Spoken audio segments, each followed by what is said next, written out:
Welcome, everyone. Welcome to Kelly Ignite. We'll give folks a couple minutes to log on here, but we're excited that everyone joined us for our 6th episode in the latest of our series of Kelly Ignite.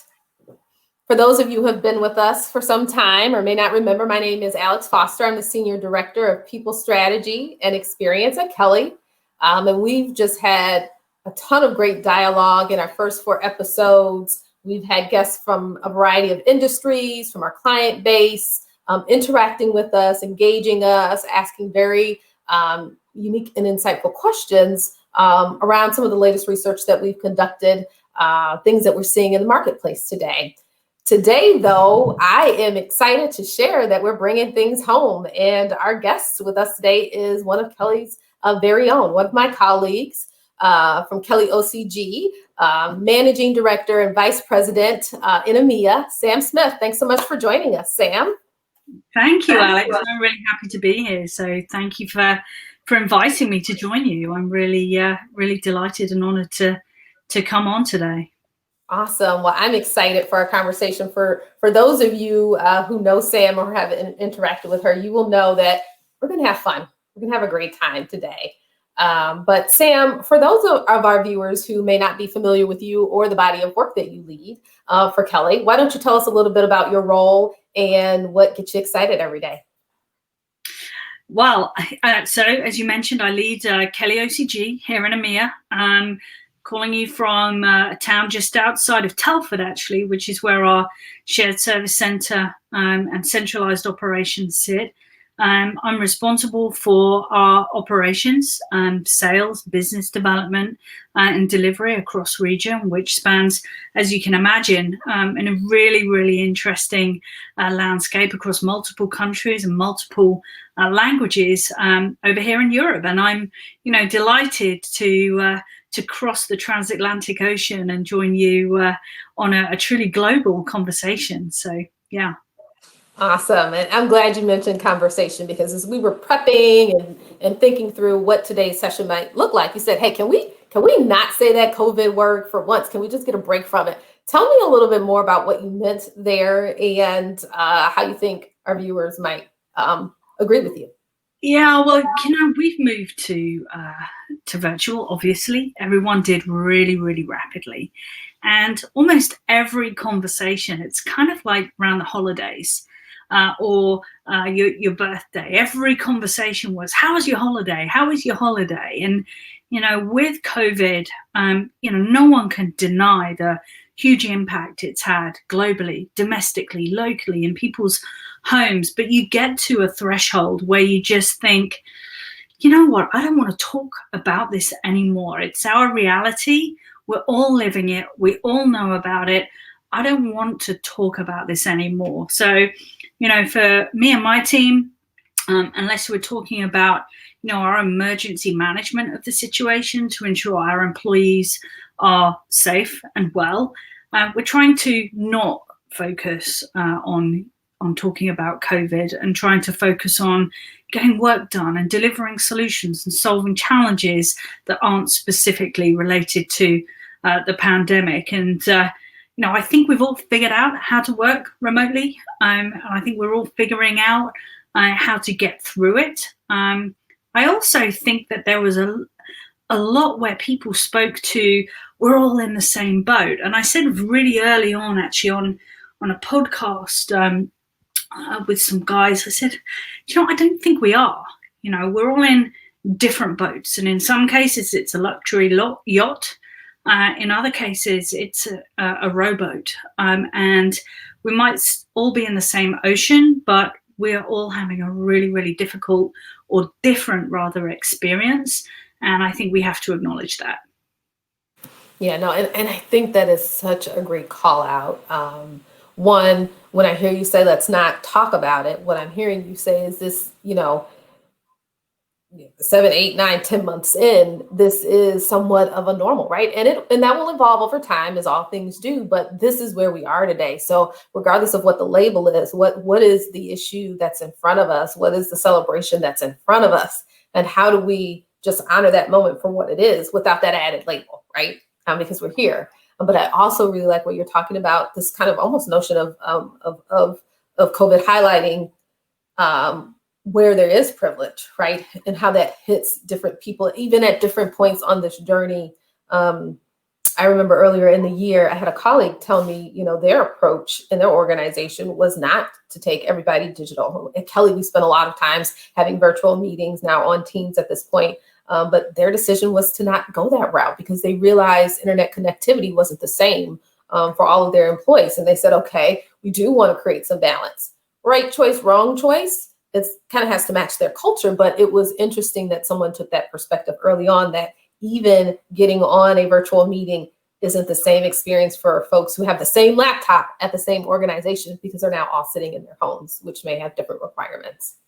I think that's such a great observation. The empathy that you need to observe and execute, as, particularly from a leadership perspective, when the folks are working in whatever space they have available to them. And not everyone is a whiz on technology, and not everybody is used to having this kind of FaceTime. There are folks that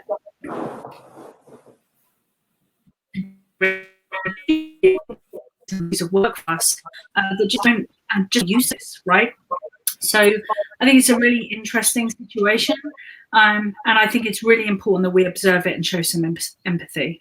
Yeah, no, I think just a wonderful call out there too on the note on leadership, and something that, at Kelly, that we're really focused on, because not even some of us are working from home, some of us are at on-site, some of us are still going into a normal workplace. And some of that has to do with the nature of our role. Some of it has to do with our location, but there are a variety of experiences. There's a broad spectrum that leaders have to connect with. But the other thing that we talked about as we prep for this call is just getting back to this notion of being human, being empathetic, as you just mentioned, and the idea that people can experience a bit of fatigue in the setting, and we're thriving and we're making it work, but we can still become a little bit exhausted with this new way of working. You've looked at the research. Tell me a little bit about your perspective and where you might find some insights for our listeners. Well, I think there's a real opportunity for us to almost remove the hashtag, right, of being kind. Putting a hashtag in front of it, almost feels that it's not normal conversation and has to be called out. And I struggle with that. I struggle with the fact that, we see folks on LinkedIn or other social medias calling out their own kindness for clickbait. Right? That to me is not necessarily the type of kindness that I'm looking at. But there are many, many organizations out there that are displaying a sense of empathy and kindness and purpose across the whole world. Some huge brands, I won't call brands out now because they may or may not thank me. I think it's unfair, but there are brands that are doing what we might call internally at Kelly the right thing, supporting their employees, showing some level of empathy, understanding that they may be home educating a child or two children or three children, or trying to manage college children at home, and also working on, may have a partner, husband or wife that's also working at home, and internet bandwidth could be challenged. And whilst we show some level of acknowledgement of their situation, are we showing a sense of kindness as an organization in helping people navigate how they're working or what they're doing? I also think when we look at organizations that are going through a massive shift economically, and whatever the situation may be, our current is, of course, a pandemic. We're seeing lots of people needing to shift, pivot, retrain. Global organizations are really struggling in different ways. But if organizations show a sense of purpose and kindness that supports them in retraining, reskilling, then it can change what that feeling looks like.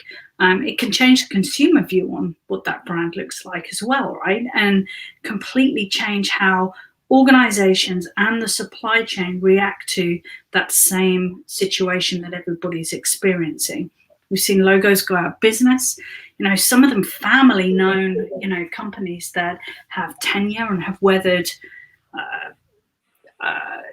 many storms, whether they're medical issues that impact people across the world, or whether they are economic. Those organizations have weathered them, but not this one. So I think we're seeing a really different situation. That level of kindness, doing the right thing, has to come to the forefront in what we're doing. And I think, we're all globally, probably watching the US right now in how you're going through your current political climate. Sure, and seeing what that looks and feels like, which, is a very, very strange situation indeed for many looking from the outside in. But you look into Europe and all of those different cultures and different organizations, it creates such a unique challenge in the industry, a unique challenge for candidates to understand what can they give when the whole landscape has completely changed. Yeah. And how exactly are you finding organizations navigate those waters? It's really hard, right? So we've seen, if you take Kelly as an organization, some of our bigger groups of customers operate in life science and healthcare. I've been so enthused by how our life science and health supported their employees, whether they be flexible employees delivering temporary work, or whether they be permanent employees. How those organizations have stepped up shows a real sense of empathy and acknowledgement for the work people have done through this time. You look in the retail sector, same situation.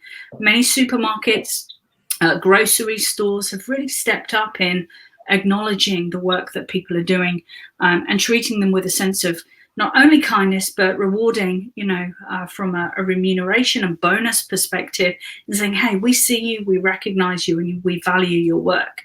Mm-hmm. I tell you what I really loved through this, and, I didn't really want to talk about it, but it's hard not to. But what I've loved is that many, many skilled employees, whether they be temporary working employees or whether they be permanent, that typically deliver outcomes and roles that are often invisible to us, have become so visible, have become the key and critical workers that have been applauded in the streets, particularly here in the UK, and have been really, really classified as key workers when perhaps never before. I think you're pointing out something really great.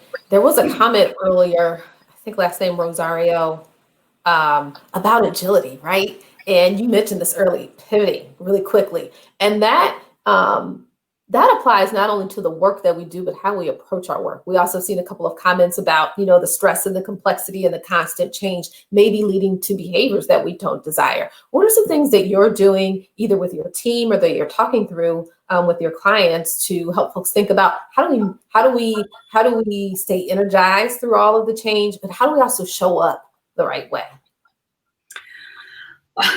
You were asking some really challenging questions, right? What we deal with some key stakeholders within every organization we work with: talent acquisition, HR, and procurement. And each of those individuals within the process has an eye on something. With procurement, it's definitely cost savings, and that's no surprise.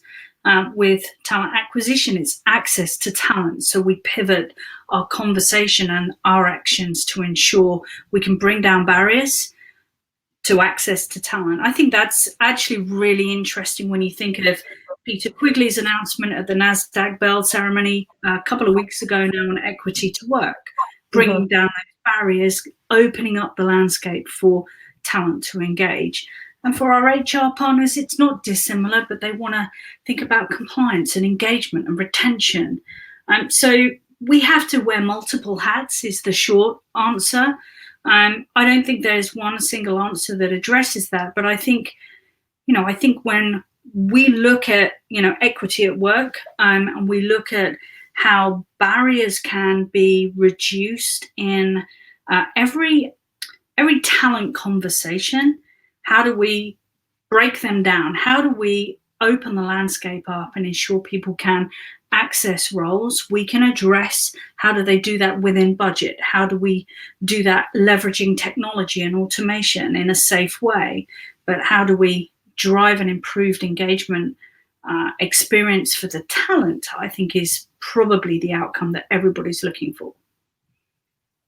Great. And, I wasn't going to mention this point, but it is a great one, because in recapping with a core group of folks just around how we've been showing up at Kelly, it absolutely came up how we showed up for this body of work known as equity at work. And right, we can absolutely wear these compliance hats, and those things are important and necessary and critical for the business, but so is making the necessary shifts that align with our purpose, right? And so if our purpose is defined as connecting talent to work, how do we do that? And how do we do that in a way where folks feel like they can play and contribute in a meaningful way? So I do think it's a good call out, and it's a great question as leaders that we're asking, not just did we achieve the task, no matter how monumental they may have been or small, did we achieve it, but how did we do it? And how do we go back and have that conversation to recognize where behaviors aligned with what we'd like to see, and maybe where there are gaps, so that folks know as expectations are shifting. So thank you for pointing that out. How are you approaching it with your team specifically, Sam, being more human?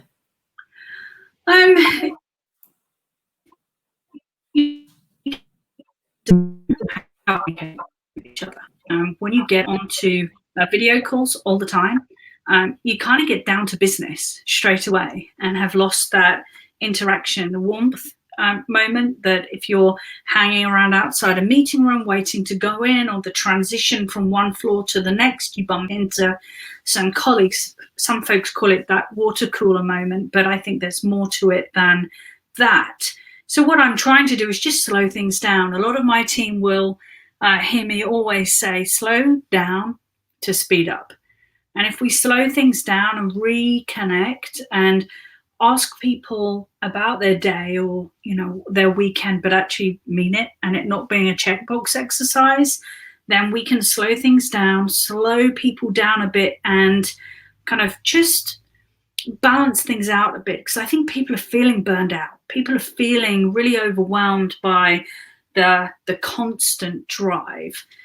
So we're asking people to not book meetings, internal meetings on Fridays, for example, so people can have a much cleaner runway into a weekend and, come the weekend, really enjoy it and not have had that full day of a saturated schedule where they've not actually been able to deliver work. Mm-hmm. So we're really balancing things and asking people to use the technology in smart ways. We have insights now being delivered to us every week through our technology providers that are helping us do more. But it will be no surprise to our folks in EMEA who often call me Mama EMEA. They get Mama Bear out and we look after each other. I reached out to every single KellyOCG employee within the first 3 weeks of lockdown. I identified who the people were that lived alone, so we could put a little bit of extra support around them. And I think that's really important. So if you humanize the people within our teams and extended teams, then it makes it much easier to be more human, and certainly extend a little kindness to people because you know who you're working with, and you know people's personal situations in enough detail to have an impact. Mm-hmm, mm-hmm. This notion of slowing down, and we were talking about this a bit before the call about like, how do I disconnect and how do I refocus and recenter on what's important? As a leader, where do you find those moments where you can say, let me step back and figure out? There's no playbook for much of what is going on, and even if there is a playbook, you have to make your modifications. But how do you, as a leader, unplug and connect and refocus on what's best for your team, but also for the business? Being a Brit, I will tell you, a cup of tea always goes down well and gives you a moment. Even just making a cup of tea and brewing it correctly gives you a few minutes just to take stock. But, I'd love to say I do it really well, but I have work to do there. And I will admit that it's an area that I need to do better on. I need to unplug more. I need to give myself some of that focus time and thinking time. And that's a work in progress for me. I will admit it, but it's something I'm absolutely conscious of. And I seem to be very good at helping other people do it. And I've not quite got there for me yet, but I will do. I absolutely will do, because I know it's critical. You know, I had a member of my team share this article. We were just updating what are things that we're hearing about in the marketplace, what has the attention of our candidates. And he was sharing this article about, you know, am I burnout from working from home or something like that? So it was the article. And I said, oh, send me that article. I don't know. I was just thinking, like, I had all this vacation planned this year, and those plans have changed, right? And so I think, like many folks, I thought I'll do it later in the year. So kind of held on to it a little bit. And I was just thinking to myself, how do I need to use this time? And then as I was thinking about using the time, I was like, do I need to use the time? Is this myself letting me know that it's time for a break? And so there was a couple of exercises that you could go through and evaluate if you were feeling burnout. And I'm happy to know that I'm not there, but I'm happy we had the dialogue. That's the part that gets me really jazzed. We could talk about very openly, is everything okay? And how do we know if it's not? Well, you just raised a really important piece around vacation, right? So, you know, mentally people are tuned to booking vacation to do. Great point. Well, of course, that's not current reality. So we're having to encourage our colleagues here in EMEA to take vacation, to take time off, acknowledging that it's, you know, tough, right? Because you're not going somewhere and your options are very, very limited. But we're encouraging people to take that time off, asking people to do it actually, and keeping an eye on, you know, whether people are taking time out and, you know, are they looking after their mental health, their physical health, you know, getting out into the open air and walking and getting away from the screens and the constant interaction, which can wear on people. So I think there are multiple things, you know, that you can do for yourself. And I want people to make sure that they don't just put the onus on their managers or their leaders. People do also need to give themselves permission to take control of what they can control. And sometimes that's part of the challenge, I think.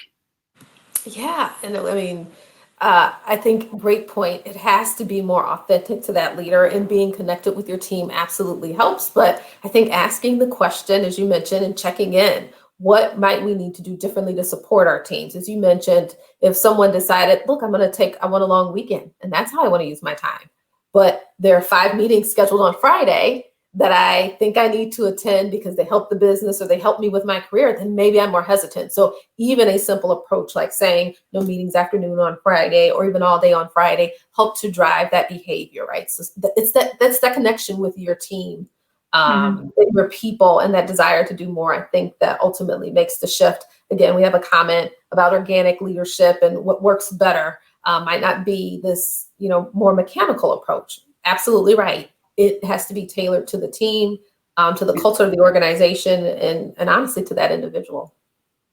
Yeah, and you know, I think there is no place for that mechanical level of leadership in any modern business.